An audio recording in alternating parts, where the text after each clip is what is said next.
যাই হোক, দেশটাকে নিয়ে যে একটা খেলার মানে যে বস্তু পেয়ে গেছে, ওই দেশটা মানুষ রক্ত দিয়ে স্বাধীন করছে, তাদের মনে রাখা উচিত।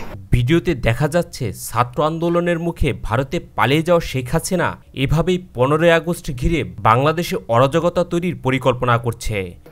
আমরা ঘাবড়াইয়েন না, আমরা আছি শক্ত, আমরা শক্ত আছি না, আপনি ঘাবড়াই না, আমরা নরমই করি। সামাজিক যোগাযোগ মাধ্যমে ভাইরাল হওয়া ভিডিওতে দেখা যায় বরগুনা জেলা আওয়ামী লীগের সভাপতিকে মোবাইলে বিভিন্ন দিক নির্দেশনা দিচ্ছেন তিনি। কিভাবে 15ই আগস্ট ঘিরে পুরো ঢাকা শহর নিয়ন্ত্রণ নেবে আওয়ামী লীগ।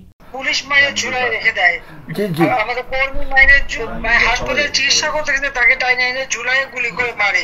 শুধু তাই নয়, নেতাকর্মীদের মনোবল চাঙ্গা করতে বিভিন্ন পরামর্শ দেন তিনি।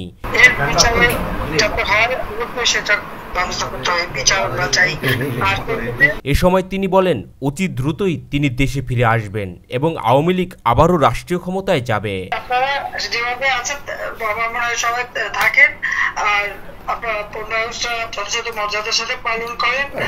নেতাকর্মীরাও শেখ হাসিনাকে আশ্বস্ত করেন তিনি যেন মনোবল না হারান।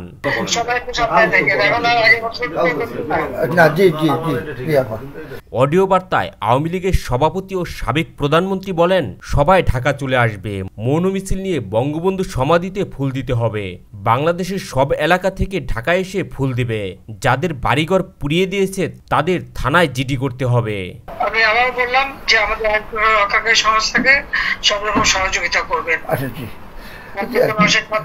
অন্যদিকে ভারতের একটি গণমাধ্যমে দেয়া সাক্ষাৎকারে শেখ হাসিনার ক্ষমতাচ্যুত হবার জন্য যুক্তরাষ্ট্রের মতো বিদেশি শক্তিকে দায়ী করেছেন। দলের নেতাকর্মীদের উদ্দেশ্যে দেয়া এক বার্তায় তিনি বলেন, আমি ক্ষমতায় থাকতে পারতাম যদি আমি সেন্ট মার্টিন ও বঙ্গোপসাগর আমেরিকার কাছে ছেড়ে দিতাম। এই 15ই আগস্ট আমার আহ্বান আপনাদের প্রতি, 32 নম্বরে গিয়ে ফুল দিয়ে আসবেন